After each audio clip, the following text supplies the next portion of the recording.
Let me introduce our speaker. I'm delighted to welcome Steve Baker, a friend and an ideological fellow traveller of mine for a good long period of time. He served as the Conservative Member of Parliament for Wycombe from 2010 to 2024, very prominent pro-Brexit campaigner, chaired the European Research Group, the ERG of legend, twice, I think it was, between 2015 and 2017, and again from 2019 to 2020. He became widely known as the hard man of Brexit, which I find a very difficult description because he's one of the nicest, most softly spoken men you could possibly meet. And sometimes the rebel commander, which has more of a Star Wars feel to it, I suppose, on the kind of conservative centre-right, and was certainly highly influential in influencing the downfall of Theresa May's European deal.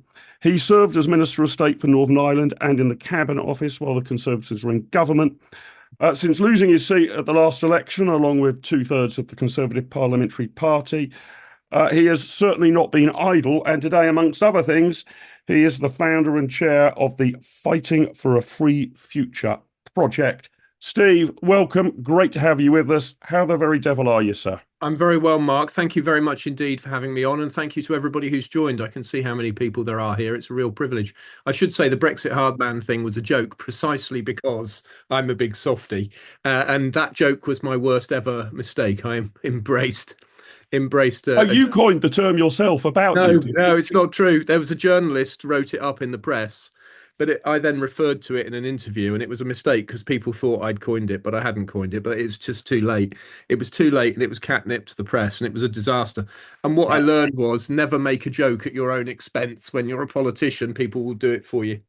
Well, I'm glad you've started with that because I'm going to want to spend at least a good chunk of this hour going through a litany of mistakes and disasters of the last Conservative administration. So that's probably quite low down on the list. When you do it, can you just remind everyone which disasters I was pointing out at the time, like HS2, for example? Look, I want to start with the economy, really, because this has been a big focus of your efforts, monetary policy in particular, perhaps, but the general utterly dysfunctional and unsustainable state of the British economy. And basically the Conservatives' inability to fix it in any meaningful way over 14 years. And you and I, therefore, got to know each other and worked together and agreed on a lot of stuff while I was at the IEA. Yeah. What do you sort of make of what's gone wrong in the British economy?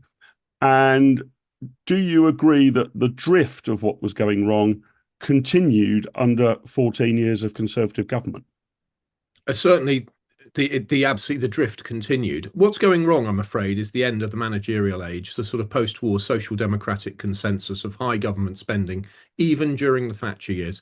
Margaret Thatcher and her government did us an immense service. They transformed the prospects of my generation by privatising the means of production, but state spending stayed extremely high, and you can see that in the figures. What we're living through is, in a sense, the second crisis of socialism. The first one was easy to spot because the Berlin Wall came down and the Soviet Union fell. This is the crisis of the welfare state. The welfare state is now chronically bankrupt and will be throughout our lifetimes. It's in all the figures, and we can both rehearse them all evening if you like. But, we know that. What's, in a sense, painful for me is that I'm best known, of course, for Brexit. But in the 2010 Parliament, it was my main subject was to be talking about the economy, the way that taxes were at their practical limit, that we'd been borrowing too much and we'd been debasing the currency to keep the bond markets in the air. That's been the story of the last 50 years in a nutshell. After the global financial crisis, because I've always, 25 years, I've been of the Austrian School of Economics, Hayek and Mises. For us, the global financial crisis could be seen coming. Now, I was a software engineer in the city, and so it wasn't really my responsibility to foresee it, but you kind of could if you're Austrian school. But it took economists by surprise. So when you say what's going on with the economy, I'm afraid an awful lot. That the post-Keynesian revolution has blinded modern mainstream economists to really important, deep phenomena in the economy, and that is the structure of the way we spend and produce and consume. And because they're blind to those deep structural factors, which Hayek talk so much about, they end up endorsing policies which make no sense, like, for example, artificially manipulating interest rates and having lots of QE.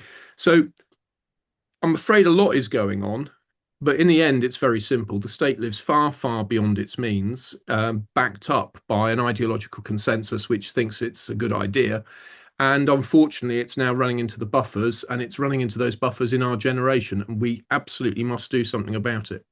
So, well, you say we're in the post-Keynesian era. We're still in the Keynesian era, aren't we? I Well, mean, so I meant post Keynes's revolution is really what I right. meant. I mean, there was a major paradigm shift in economics, and Keynes rebased economics to be much more managerial and to try and use mathematics to describe everything.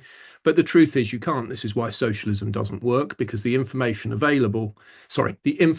is not available to make the mathematics work to enable you to plan society. And that is because it's distributed, it's tacit. We don't even know it ourselves. It's yet to be discovered. I went in this morning to a conference. I thought I was going to have tea. I had coffee at the last minute. Everybody makes these decisions. They change their mind. They have subjective and shifting preferences. And all of that complexity is unavailable to the mathematical economist.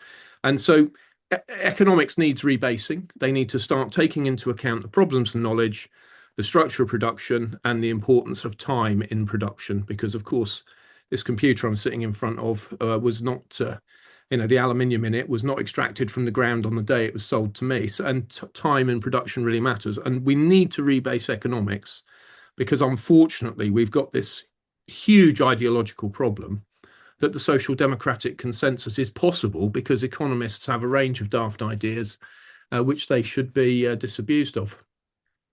And why do you think it was that under 14 years of Conservative-led government, we made no progress against this tide? I mean, you might argue that we stopped the trajectory somewhat, but if the other side had won, then spending and debt and money printing might have been even higher, and taxes ballooned even more enormously, and regulation might have, I don't know, quadrupled rather than trebled.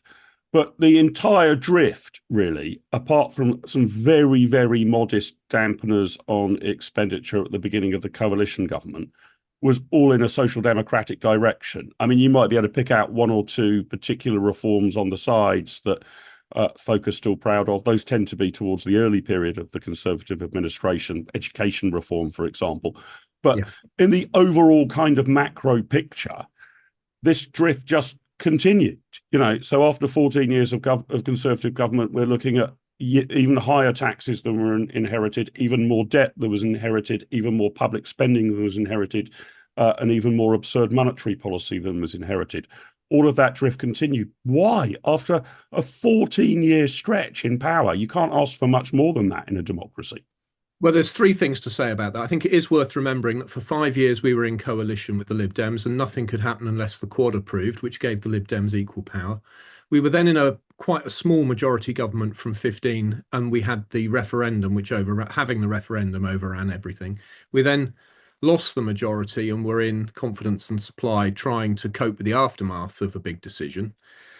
We then had a major constitutional crisis, and thank goodness Boris Johnson delivered a landslide and defeated Corbyn, which would have been a real catastrophe for the country. And then here we are. We lost. So I think it's worth just bearing in mind that at no point did we have a clear, unhampered Conservative government, but that's not really an excuse that anyone's interested in. So the two things that I think are really material, which we should all learn from and develop as we take forward all of our contributions to politics, because looking at it now, there are 111 of us on the call.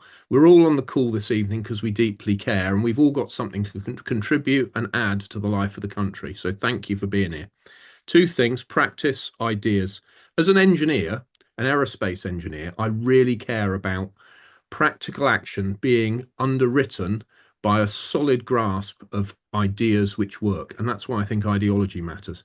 So the practical problem was the Conservative Party kept losing to Labour. Tony Blair had triangulated and started to look more like a Conservative. We lost our self-confidence. We moved to the so-called centre, which basically meant seeking to be the heirs to Blair. sharing in the proceeds of growth, all the rest of the things which were said. But then, just like economists, the Conservative Party's leadership was blindsided by the global financial crisis. George Osborne is not an Austrian school economist. He won't have seen it coming, and he can't explain the factors which led to the global financial crisis in terms of currency debasement and its effect on the structure of the economy. So if he was able to do that, say words like the heterogeneity of capital, for example, if he was able to do that, he might have seen it coming. And after it had happened, he might have expected, for example, the major discontinuity in productivity growth, which Rachel Reeves has now paraded in the Budget Red Book this time round. Well, at least the graph's out there, but it shows productivity growing before the crash and then flatlining afterwards broadly. So they'd completely lost confidence in conservatism as such. And so they did they just did the things they thought were necessary to win. Blindsided by the crisis, they then had what they called was austerity, but plainly now looking back, it didn't go remotely far enough. And the public, given that they re-elected us, the public probably would have worn it in the circumstances. That was an incredible opportunity to sort out a problem for several generations. And they didn't take it because they didn't understand what it was. They also didn't expect to win in 2015, which we can return to. But the third point then is we need to rediscover ideology. I'm a classical liberal to libertarian. I do not believe in the government managing and running our lives. We need some government. It should do criminal justice. It should do defence. It should do intelligence. It should keep us basically do those Nozick-ian, basic functions of the state. And yet these days we've got to accept it's going to provide a welfare state safety net, but it should be one which works and which we can afford, because those are the two things wrong with it. And we should be much more pessimistic about the virtues of coercive power, and we should be sure of ourselves that we're on the high moral territory when we say it. Coercive power is immoral, doesn't work. So we need to rediscover ideology. The correct ideology, I'm afraid, is libertarianism or classical liberalism. And we should be confident, and we should articulate what we have to say in a way which is attractive. And I'll give you one example. I do not want the welfare state to default on its promises to those who have no other means of support. That is, for example, pensioners. But that is what's going to happen in our lifetimes on pensions, on healthcare, on social care. I'd like to avoid that. The only way to avoid that is to make some spending cuts and to go for growth, which will require deregulation and tax cuts. And we can double down on that all day. It is because we don't want the welfare state to default on those with no other means of support that we're doing this that needs to be done. Okay. I mean, I obviously don't disagree really at all with the economic destination that you want to get us to. I guess that I've come to a realization, or at least an hypothesis, that whilst the lack of ideological clarity of George Osborne and David Cameron and various others may be of interest, there is a grander systemic problem here that makes it extraordinarily difficult, even for a Steve Baker ideologically aligned party, to get its way. It can be done. I'm not saying that it's completely impossible, but it's an exercise in pushing water uphill. That we have now allowed to grow up such social democratic machinery, be this devolving, fiscal decision-making effectively to the OBR, or monetary policy to the Monetary Policy Committee, or whether you needed a bat tunnel over HS2 to Natural England. It goes on and on and on and on. That the civil service, hard to measure this, and you may say I'm wrong, but I think have become more ideologically uniform on the establishment left than would have been the case 30 years ago.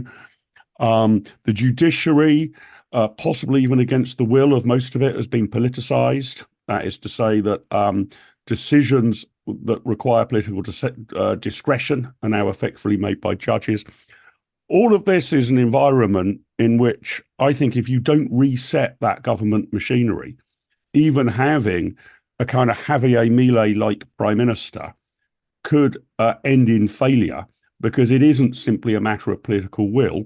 It's a matter of combating the machinery in government, which is generally going to be leaning against, and in some cases determined to completely undermine the proposals of the government. I mean, Brexit, for example, I don't think was warmly welcomed in the corridors of the establishment. Have I Well, yeah, become some wacky conspiracy theorist, or have you got no, any sympathy for that view? you have not become a wacky conspiracy theorist. The power of groupthink is something I've been working on with my friend Professor Paul Dolan, who is an LSE professor, Remain voting, Labour voting guy, and he's a good man. And we disagree profoundly across a wide field, but we get on very well. And our business is about behavioural science of groupthink. Undoubtedly, there is an intellectual consensus in favour of the status quo, which is heavy interventionism, social democracy, big government, heavy regulation. But I think it's worth teasing this apart. So I've got enormous sympathy with what you say, but I just point out a few things. Too many ministers aren't very interested in the brief. I've asked several permanent secretaries. This I've said something like, well, of course, the civil service is set up, isn't it, to cope with ministers who are not interested in their brief and not well informed about it. And they always laugh because it's true.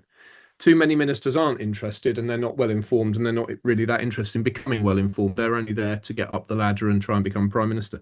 That is a major problem and that can be addressed. The other thing which is in our favour, even if you were going for massive reform of the machinery of the state, there is better fundamental leadership to be done. And I don't wish to insult all previous leaders, but I just observe as somebody who's only done leadership in his working life, in the Air Force, in business, and in politics variously. There are some things that are not done, which are very simple, which ought to be done. I have never known a prime minister gather all of their ministers together in, say, the atrium of the Foreign Office where there's space and say to them, you are the government. You are the government. It's not something else. The government is the ministers collectively. Please go and govern the country. And when I say that, what I mean is if the civil servants tell you that your department is in disagreement with another department, instead of allowing them to spend 6 weeks arranging a summit between the two of you with lots of briefing and lots of officials, just ring your colleague up. You probably had breakfast with them this morning in the tea room. Ring them up, put them on speakerphone, let officials take a minute of the meeting quite properly, but sort it out amongst yourselves in a few minutes. And then the officials can implement what you decide. And if it needs collective agreement, go for it. So we're going to do everything properly, but we are the government. Go and govern the country. Basic thing, but it's never been done to my knowledge while I've been in Parliament. But how hard was it for you to find? I mean, this should come naturally to a minister, shouldn't it? Well, it came naturally to me, but that's because I was always interested in all aspects of my brief. It's worth saying I was a Brexit minister, and my experience of officials is even when they never asked them which way they voted, one or two did indicate to me that they'd voted Leave just to reassure me that there were some Leavers around. But my experience was that officials would do what they're told. And this is the thing we forget. They may be ideologically opposed. They may be centre left, social, interventionists. They may be radically green. But the civil service code leans in our direction. If ministers were well informed, active and interested and determined to get what they wanted, the civil service would give it to them. And they just would. That has been my experience. The problem comes if ministers treat officials badly. That is, of course, the end. You cannot get anywhere near anything which could be remotely construed as bullying, or you've finished. If you're trying to press through an agenda they don't like, just don't do it. Scrupulous good manners. And on top of that, they very often they don't know what they want or how to get it. So we do need better ministers who are better led. And I honestly believe from my ministerial experience that would solve many of the problems about which you rightly can complain. Beyond that, we should be willing to legislate and legislate and legislate again to get what we want. All of that requires a Conservative or indeed whoever the governing party is, it requires a party with a solid, not just a solid mandate, but also the acquiescence of the members of Parliament in that mandate. Sorry, pulled my string here because it's so important. Look at the Labour Party. They spent months before and after the election trying to position to the right of the Conservatives. And it didn't work, did it? They could sustain it right up to the point they needed to ask Labour MPs to vote for something right wing, like reforming benefits, at which point they fell apart in a big heap. So the task of leadership is what stands before people. And we need better leadership above all, and then we can go for machinery of government changes. But if we change the machinery of government but led poorly, it would still be a disaster. The whole has got to come together. So, Henry Bateson, might be Batterson, Bateson, I'm going to pronounce it. Sorry, Henry, if I've got your surname wrong.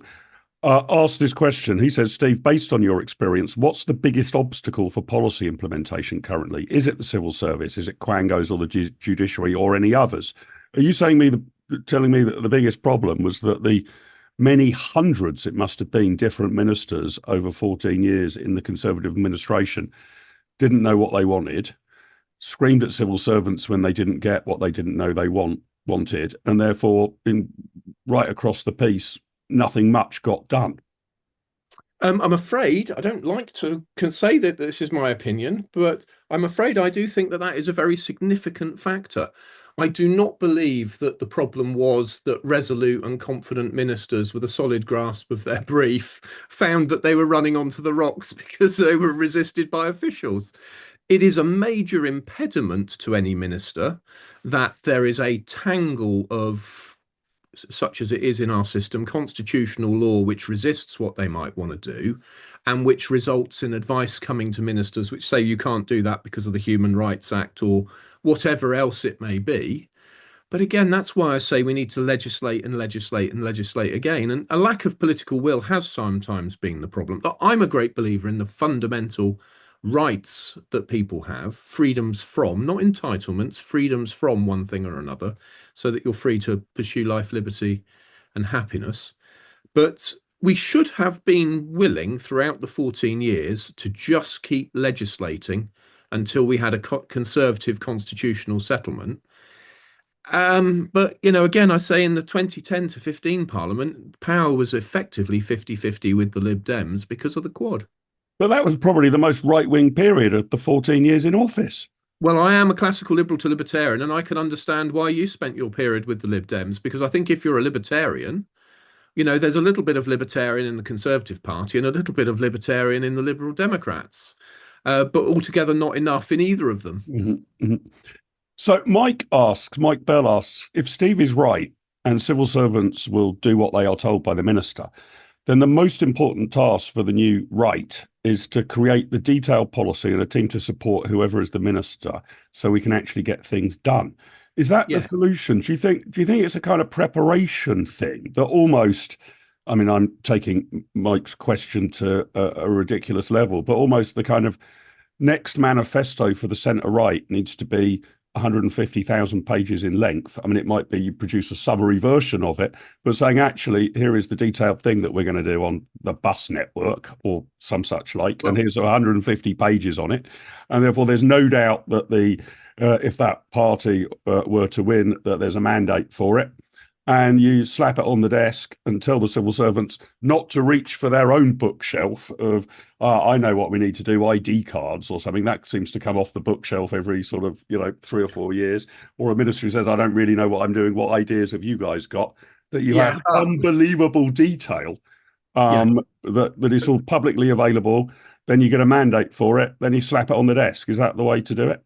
Well, sort of yes and no. So I would say no to having a 150-page manifesto. We ought to have 150,000 pages, I was suggesting. Indeed.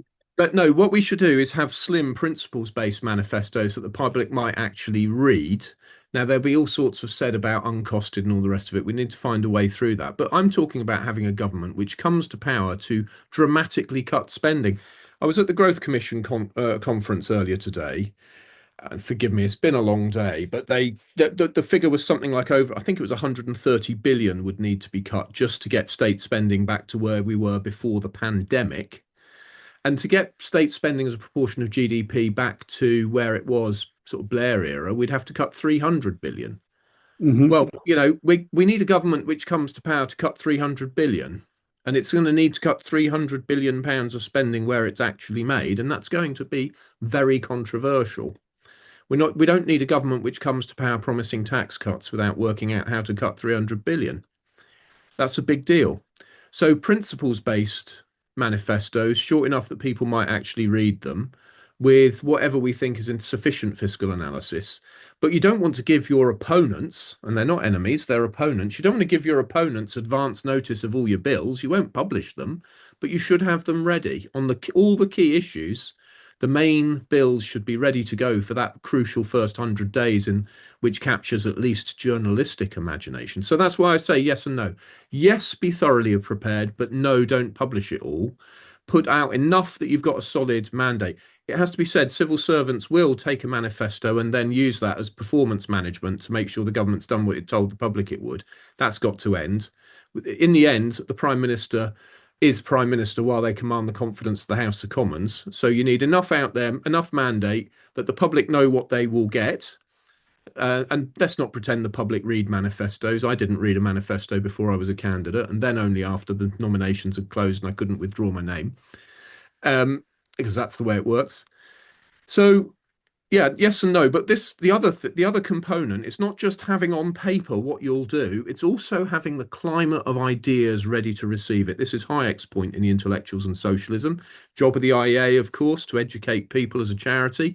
It's the job of Fighting for a Free Future, which is from a company, and so I don't have the constraints of being a charity. But we are working to magnify all of the think tanks, all Voices for Freedom, podcasts, Substack, merchandise, community, educational programs. And we are working extremely hard in supporting the think tanks, in some cases, whether they like it or not, to try to create the climate of debate so that when the right leader emerges with the right programme, it lands well into the media. Mm-hmm.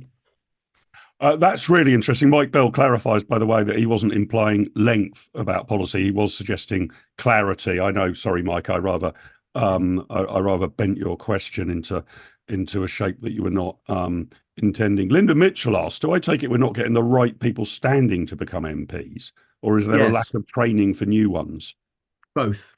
So, of course, in a democracy, we get the government we deserve. And one of the biggest problems that we have, I believe, is that too few people join political parties. It's a long-standing problem. But for too long, people, including me, for the longest time until I decided to become a candidate, just neglect political parties and assume that they will churn out product. But political parties don't work like companies. And when they fail, you don't just go from iPhone to Android. You actually just find you've got a failed party and nothing to take its place, although reform is having its go. So we shouldn't neglect political parties, and appreciating that there's people who support Conservatives and reform here on the call. Just join the party of your choice and make it better. Go to candidate selections. I can't tell you how it multiplies your power. If you vote in a general election in Wycombe, 75, you're one of 75,000. If you go to the candidate selection, at the last one for me, you'd be one of 11 people who got to decide whether I was readopted. So if you went to the candidate selection meeting in which I became the candidate, it'd be one in about 150. Multiply your power by joining a party and going to candidate selections, and ask the questions which reveal the character and knowledge of the candidate. They'll all be sophisticated, but ask them, what is your approach to the economy? Ask as you... I think the people on this call will know that if I'd been given an extra hour, I could still be talking about my diagnosis of what's wrong with the economy.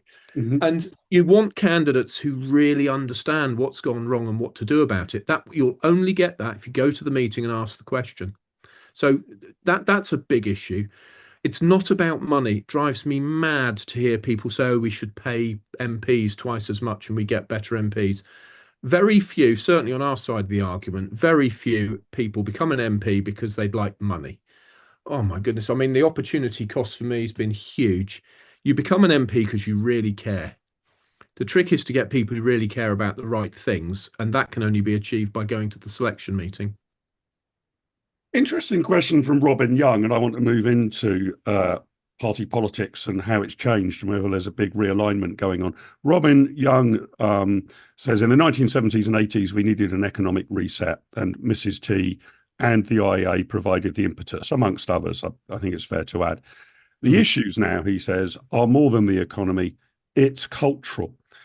Another theory I've been toying with, I spoke in Buckingham over the weekend at the Margaret Thatcher Centre conference, was that the way we now split into tribes and parties doesn't seem to be so much about the economy.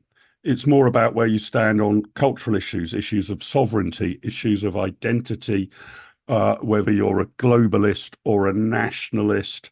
And that's not to say the economy doesn't matter. It's to say that the economic battle is now within those different coalitions rather than between them.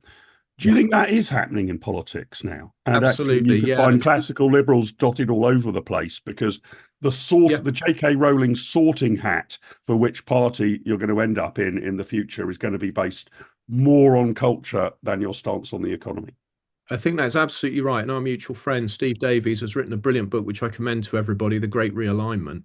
And whether you look at Trump or Meloni or Alternative for Deutschland, wherever you look around the world, you find that the main axis of politics is now increasingly identity, just as you set out, Mark. Are you a communitarian, nationalist, or are you a cosmopolitan globalist? And that people have neglected the economic access as secondary because there has been so much convergence on this doctrine of interventionism and high state spending. And it really worries me. Now, it's true that cultural and identity issues really matter. And for some people, they are the issue or the hill on which they wish to, I don't want to say the D word, but they're the hill on which they wish to be. Um, but unfortunately, whether they think cultural and identity issues are the most important thing in the world, for the rest of our lives, the welfare state will be in a condition of chronic default unless we do something about it. And it seems to me most likely that governments will continue to debase the currency, trying to cope with that as they keep taxes at their limit and growth collapses. So we've got a future of abject misery ahead of us unless we deal with the economic issues. So, in a sense, for me, in fighting for a free future, one of the things we need to do is create the next great realignment, because the current great realignment, as important and necessary as it is to deal with these issues which really matter to people, the next great realignment needs to be about, do you believe in the state or do you believe in freedom? Which is a return, of course, to Margaret Thatcher and Ronald Reagan. Um, I have to just, as a sidebar, I do think that they had a relatively easier time because at least the problem they faced was that the means of production had been nationalised, and they just needed to privatise the means of production. Now, I am old enough to remember how difficult and painful that was across the wide field. It was hard, but at least one could understand that the government owned too much stuff and it needed to be sold. Do you, do you think the two might merge together now? And in this new realignment, I'd be interested where you consider yourself to sit or stand, or which hill you wish to stand on. That take the issue of immigration, for example. Yeah. Some might say, well, I feel a bit queasy that a large number of people appear to be coming in who are not necessarily simpatico with our way of life. And I think all but the most extreme or blinkered would say that's probably a subset of a subset, but nevertheless, it's an identifiable Hmm. cohort. On the Yeah. economic side, I think a lot of people would say, well, we've brought in vast numbers of migrants who, again, as a cohort in total, are a drain on the welfare state, not contributors to it. So, and you know, we're taking up social housing. So, for all of these problems that are no doubt there, and the ticking time bomb that would still be there about an aging population and pensions and public sector pensions and what the hell we're going to do about social care, a lot of those who are immigration skeptic would say that is an enormous exacerbation of the problem, which is simultaneously undermining social capital. What do you think of that argument? I think that's a great argument. It's a very old argument. I think Milton Friedman made it, as well as I think possibly, I think it was Friedman who said it. But you can't have the welfare state and open migration. You just can't. You've got to pick one. And since we've got a welfare state, we can't have large scale migration. Um, and it needs to be brought under control. And it's a major political imperative to do it for the reasons which you've set out. I would say, though, having represented Wycombe, where 20% of the public are on the census of British Asians, overwhelmingly meaning Muslims, some Indian people, some Sinhalese, some Tamils, the largest Caribbean population from St. Vincent and the Grenadines outside the islands, an incredibly diverse population, which has been rubbing along very well for a very long time. And it's been true. It's been true that there have been some plots have come out of Wycombe, but they're a tiny minority of criminals who need to be stamped on, metaphorically. Um, But the vast majority of people in Wycombe, of whatever identity, make their lives together perfectly adequately. And it got all the usual social problems and problems of struggling and poverty and all the rest of it. But when people have criticisms of people of other identities and race and so on, I would just encourage them to be specific. So not liking blasphemy laws is, perfectly legitimate. I would always oppose blasphemy laws. People should be free to change their religion. We can be very specific about that. Women should be absolutely free to participate equally in public and social and political life. We can be absolutely clear about that. And so there's a list of perfectly reasonable British values-based things which we can assert, which perhaps are not universally practiced in segments of our communities, but which generally are.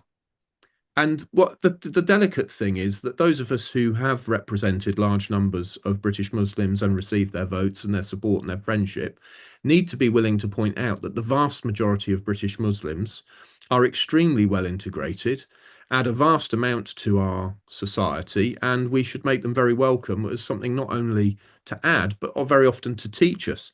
One of the things that's really worrying me at the moment is that the tiny minority of people who typically are criminals, which is why they've come to public attention, have ended up spoiling the reputation of the whole community. And all of us who are fair-minded, you don't even have to be ideological, just all of us who are fair-minded should object to the law-abiding majority having their reputations tainted by the criminal minority. Okay, let me just push you a bit, because I mean, we're obviously everybody can agree we've got to root out the minority who are extremists and terror plots and all of that. But where would you stand? You mentioned, women being able to freely participate in society. Where do you stand on a large public prayer meeting of any denomination or religion which segregates men and women? Let's say hypothetically happening in Trafalgar Square. Do we allow that to happen, or do we say actually we're not going to allow a religion that segregates men and women to practice its affairs in public? Here's the thing which people haven't really spotted. Look at how Muslims actually pray. Feet next to feet, close together. They kneel down with their bottoms in the air and their heads down, and it brings everybody into very close, you might almost say intimate proximity. And for a socially conservative religion, which takes great care not to permit or encourage intimacy amongst people who are not married, that particular mode of praying is not really consistent with men and women being adjacent to one another. I invite people to draw themselves a mental picture.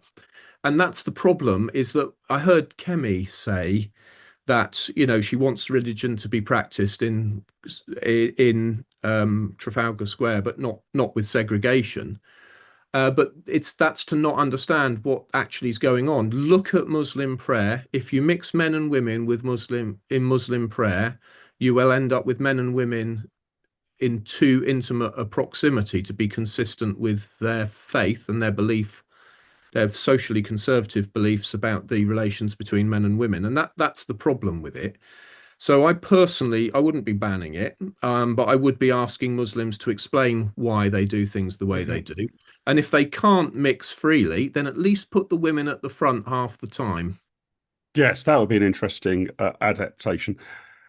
I want to talk a little bit, Steve, about which is a perennial problem for those of us, you and I think it's fair to say this applied to you, even when you were a parliamentarian, unusual for a parliamentarian to spend so much of their time engaged in the battle of ideas. But at some point, the battle of ideas needs an electoral transmission mechanism, right? Yes. I mean, we can talk about the complete division on, all sides of politics, but let's look particularly at our side, because I was of the view, even going into the last general election, where I expected the Conservatives to get roundly thrashed, but that the Conservative Party was the most likely vehicle not to win that election, but to provide the highest level of representation in Parliament for a centre-right perspective, and then to provide the springboard at some point in the future to be the party that would form a government hopefully of the ilk that you and I would like. But even if it could only get 60 or 70% of the way there, it seemed to me the only vehicle. We've now got a situation where Reform are leading in every opinion poll for the last year or so.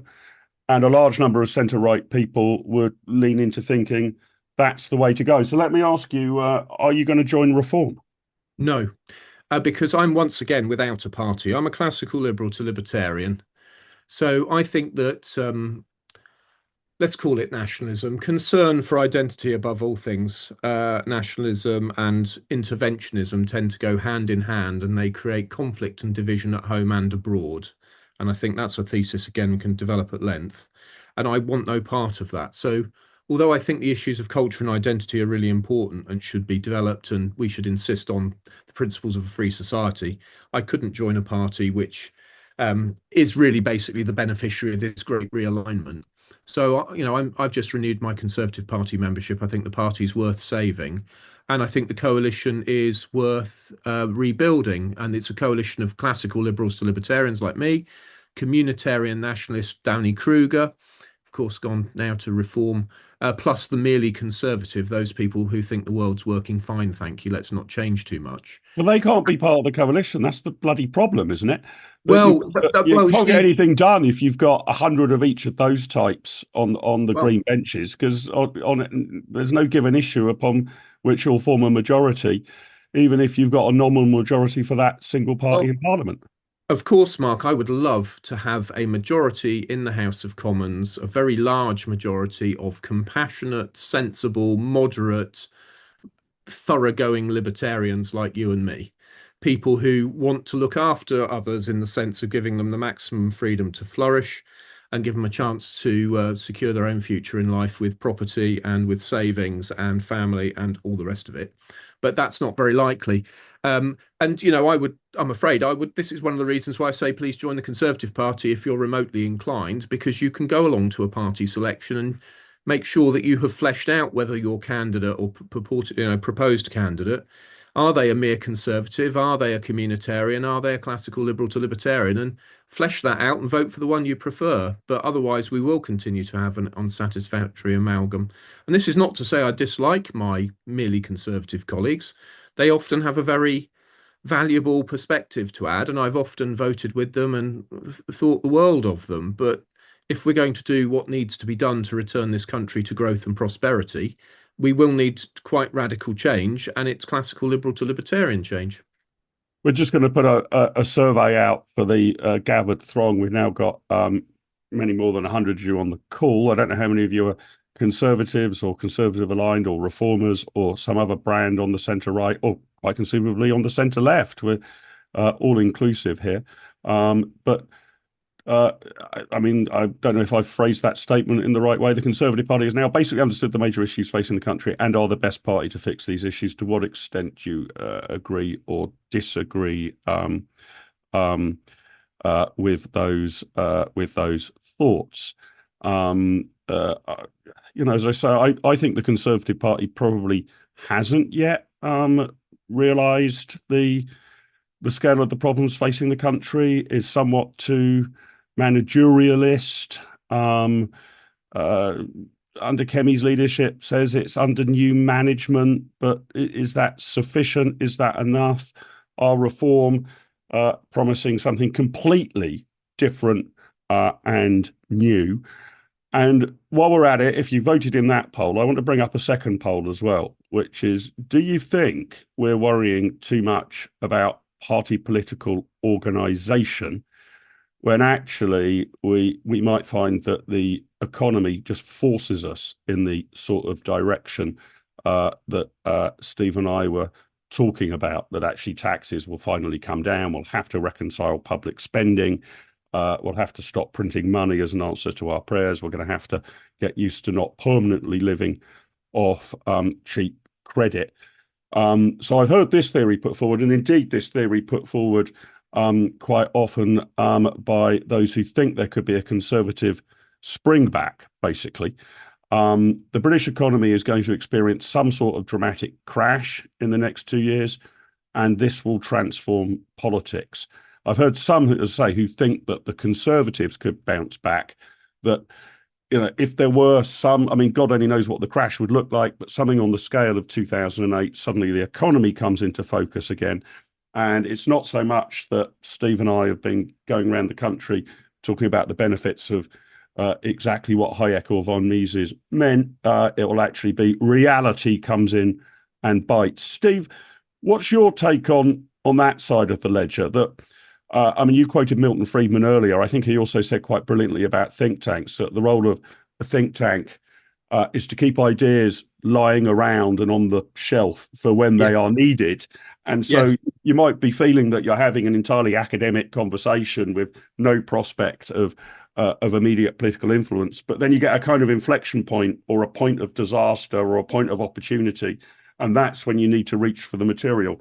Is that what's going to happen? Do you think we're going to do this by discourse, or do you think there is now likely to be, I mean, you say we're living in the longest bubble in history.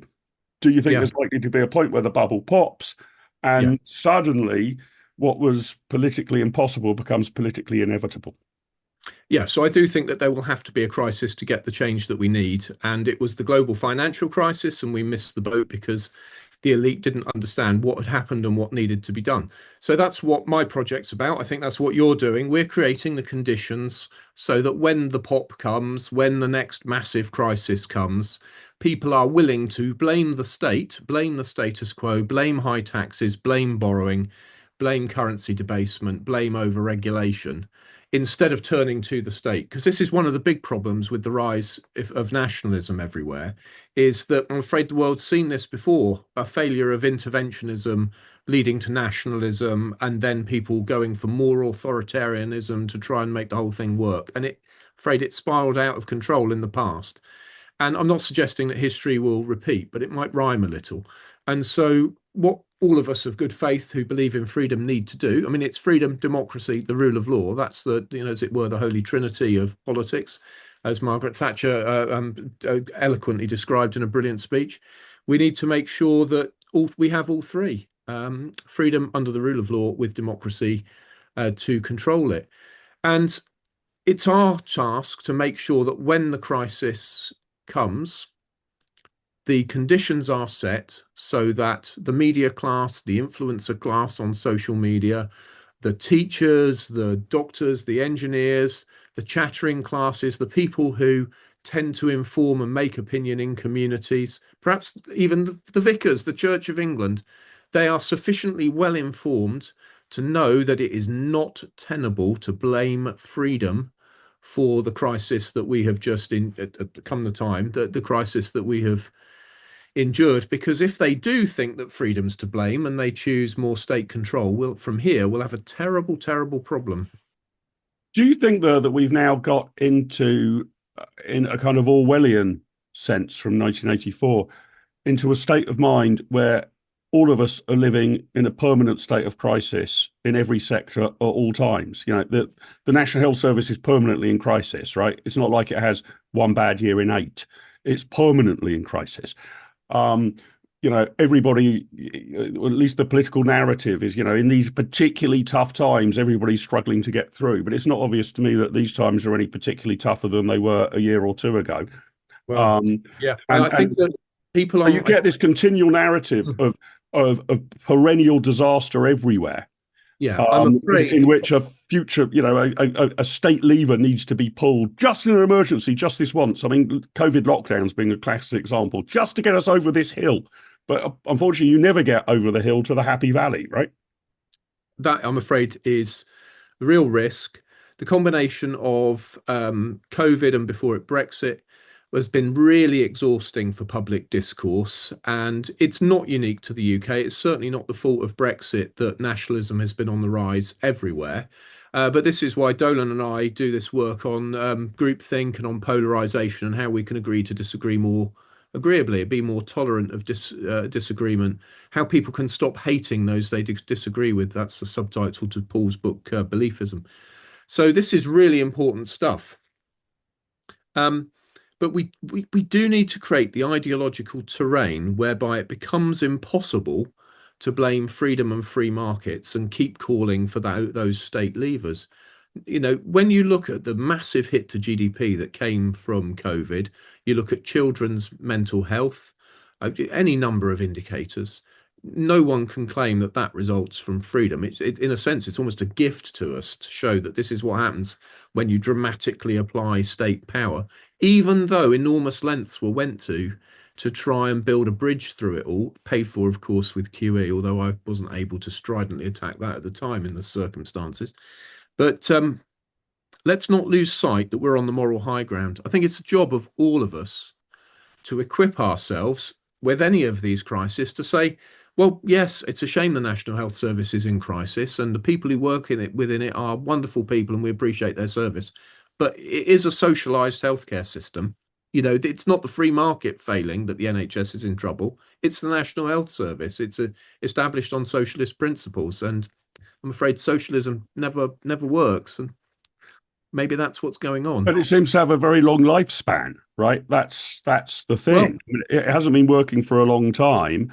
That seems to have been started. I mean, this is where we Dynagov, need to, again, just double down on the moral high ground. You need to be able to say, I am absolutely determined that no one will go without essential healthcare in this country. I yeah. very much lament that the establishment of the National Health Service crushed and extinguished the friendly societies, which were doing so well at providing healthcare to working people, healthcare that was under their control with their levels of remuneration, their complaint system for doctors, who I'm afraid didn't like it very much. Have a read of Working Class Patients and the Medical Establishment by David Green, formerly of Civitas. Brilliant book. He was a Labour councillor, then ran Civitas. But the truth is that well-meaning people who intended to extend the benefits of friendly societies to everyone instead crushed them and established a state system which has turned out to be not in the interests of working people. And it's by being willing to embrace that tradition that we could actually have some progress and success. But it means those of us on the right doing some slightly uncomfortable things, maybe embracing mutuality in the cooperative movement and saying, yeah, I know you guys usually vote Labour, but I'm still going to support you, because actually Mhm. mutuals and co-ops would be a better way of delivering healthcare under public control much more directly than doing it through the National Health Service. So let's work out how to mutualise healthcare. On just to return a little bit to how do we get there, Steve? Here are the interesting results on our poll about the Conservative Party, the extent to which people agree with the following statement. The Conservative Party has now basically understood the major issues facing the country and are the best party to fix these issues. Strongly agree 19%, tend to agree 23%, so that adds up to 42%. Neither agree nor disagree 15%, tend to disagree 18%, strongly disagree 25%. So 42% on the agree side, 43% on the disagree side. Despite what you've said about reform and your worries about it, Ruth Eads asked, do you think we will have to reach an accommodation with reform for the next election to avoid a left-wing coalition? Jeff Townley, I noticed, put into the question box that he reckons that the Conservative Party have an even lower chance of winning the next election than Southampton have of winning the championship. But Jeff, I know you're a Portsmouth fan. It's worth pointing out that Southampton have a pretty good chance of getting promoted from the championship, even if they don't win it, right? And you did This is what mention there are really your other matters. questions. I shouldn't mention the football. Look at Congratulations those emojis. Look at those. on Suddenly the football's come in, and suddenly it's what we all care about. I wanted to Care about. congratulate Jeff and his team in scoring a goal at Loftus Road on Saturday as well, even if they let in six. Um, we're going to have to wed together not just your coalition, Steve, of the kind of competent centrists, communitarian conservatives, and classical liberals in the Conservative Party. We're going to have to knit together something rather different and bigger than that, aren't we, to form an administration in 2029? Yeah, almost certainly. And Jacob's persuaded me of the merits of this case. Jacob Rees-Mogg, of course, he's a much better historian than me. And, you know, I said to him, but of course, the party says it will always run candidates everywhere. It will never stand people down. And Jacob will just reel off the historic years in which we did do some kind of deal. And I think this is in Nigel Farage's hands and no one else's, really. Bear in mind, it was me who reached out to Nigel and Richard at John Moynihan's house before the 2019 election to persuade them not to run candidates against incumbents. It was me who took the initiative and began the process. And I think they made exactly the right call, although it was very controversial amongst some reform members. But Nigel will have to decide whether he is willing to risk a rainbow coalition and 5 years of disaster. And it will be his call. And I don't think he'll make it until months out from the election. It will be a bit like skydiving. You wait, you have to, you don't pull till you're at the right height. And there'll be ground rush, and it will be really quite frightening. But I think Nigel will have a choice. He can either be one of the greatest prime ministers we've ever had, which slightly pains me to say, by being the one who takes power with a large majority and sorts this mess out, or he can be the man who let a rainbow coalition ruin the nation. Because after 5 years of that, he'll be in his late 60s by then, so it's not especially likely that he'd return, I suspect, then and do the job 5 years later. So he can either be a great prime minister next time round, or be responsible for the disaster of a rainbow coalition with all the suffering and misery that would come from it as the welfare state continued its default with anemic growth and probably inflation and so forth. So I think in the circumstances, Nigel will probably offer the Conservatives some kind of pact. The question then will become, will Kemi take it? Will we have the humility to recognise that if we press on then, if he offers us a deal and we don't take it, then it will be Kemi's fault that we've had a rainbow coalition. So But the interesting thing here, Steve, is that, so let me just stick up for Nigel a little bit. You're saying in 2019, the whole issue was, sat in his lap when he was the smaller of the two centre-right parties. And you're now saying again, it all sits in his lap when he's the bigger of the two centre-right parties, at least according to the opinion polls. Why is it always on his shoulders? When are the Conservative Party going to get real? Well, both sides need to get real. I think in 2019 it was on his shoulders because it was his choice whether he ran against incumbents or not. And this time round, it's on his shoulders because he has set out very explicitly to destroy and replace the Conservative Party. And you cannot do a deal with someone whose only goal is to destroy you. That's why it's on his shoulders. It's very straightforward. If he was saying, my goal is to form a coalition with the Conservative Party, and I wish they would talk to me about how we can do that. If that was Nigel's position, then the burden would be on Kemi to stop saying we're going to run candidates everywhere. I will speak to Nigel privately. We will announce a deal. But all the time he's saying the Tories have failed. I intend to destroy and replace them. Well, you just cannot negotiate with someone who wishes to destroy you. It's not possible.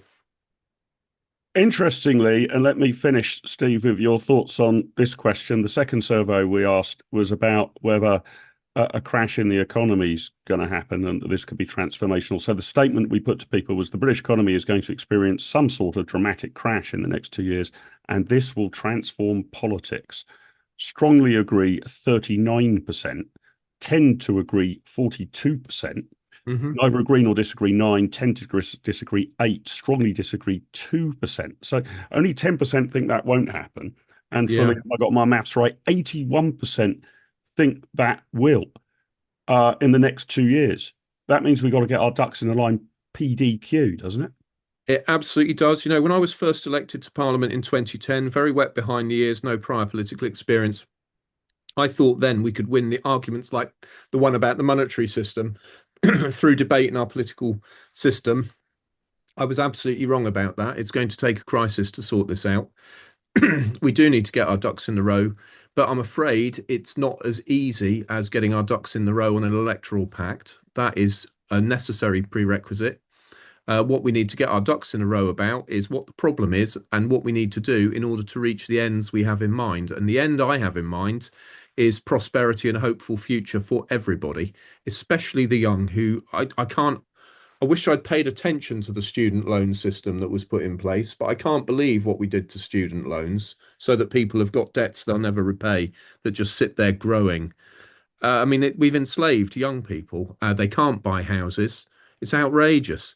And these things can all be attributed to the state. So if we want a prosperous and hopeful future in which people can do the normal stuff like have a home, have a family, have the hope of a holiday and a better job and a promotion and a rising standard of living, well, we need to do the necessary things. And those will only become possible if we create the intellectual terrain within which classical liberal to libertarian ideas prevail, and we reject the social democratic consensus, and we make it attractive to everybody. Because if we make it unattractive by being angry or proud or smug, we will lose.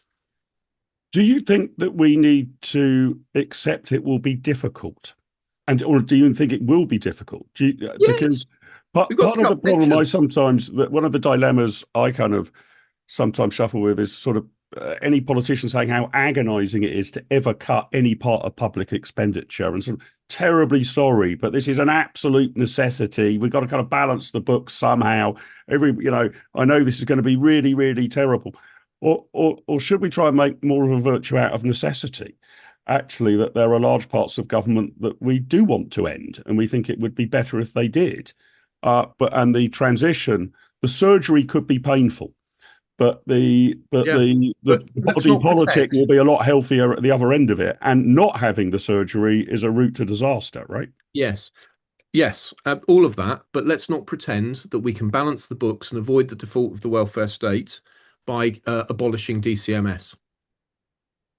We need to cut pensions.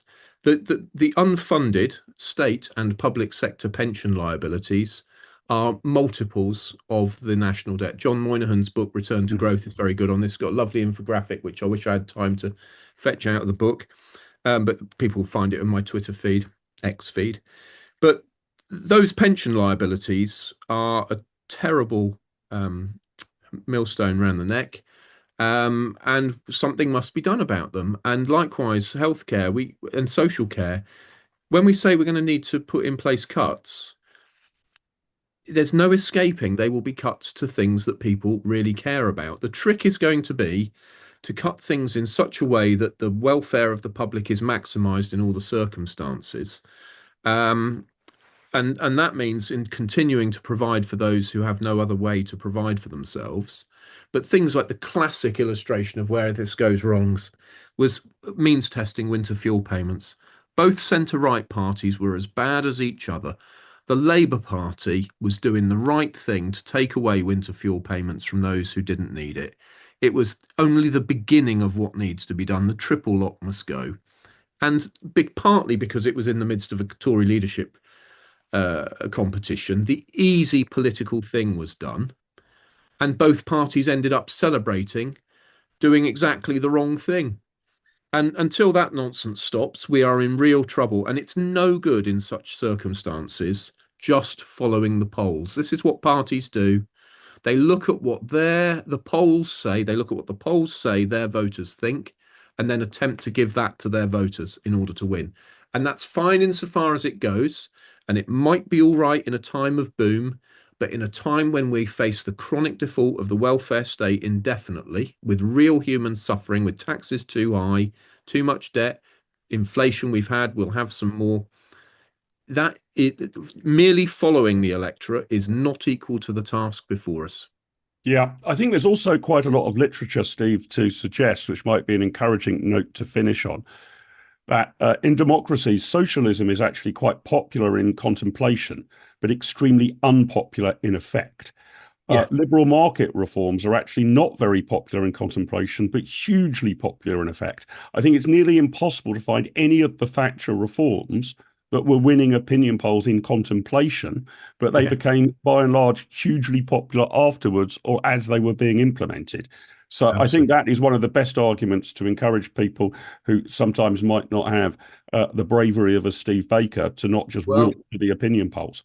well, I'm honoured indeed, but also look to Milei and Argentina. I'm sure, Milei won't be everybody's cup of tea, but he is an openly libertarian president doing definitely libertarian things, and it is working to turn around his country from terrible years and years of terrible crisis. I just hope we can find our Milei without going through the misery which Argentina has suffered. Steve, it's been an absolute pleasure, my friend. Thanks for everything that you did in your 14 years in Parliament. Thank More you. power to your elbow as somebody bravely fighting the battle of ideas. We've put the link in the chat to Fighting for a Free Future. Make sure you follow them. Great podcasts. especially when I was on, but I generally great podcasts. Yeah. Steve, it's been a great pleasure. Thank you very Thanks, much. Mark. We have overrun our time. Just a quick advertisement. Steve mentioned Jacob Rees-Mogg. Well, he's our next guest for a pop conversation. The link's in the chat. That's Thursday, the 9th of April at 7 p.m. You can join the link there. And the next one we have teed up is going to be immediately after the elections of May the 7th, when we'll have all the results in. On Monday, May the 11th at 7 p.m, I'll be joined by the brilliant pollster and political strategist James Frayne to take his view on what has happened in Britain and what it means for the centre-right. Thanks very much indeed for joining us this evening. I hope you enjoyed our pop conversation with Steve Baker. Have a great time. Keep the flag of freedom flying. Over and out, ladies and gents.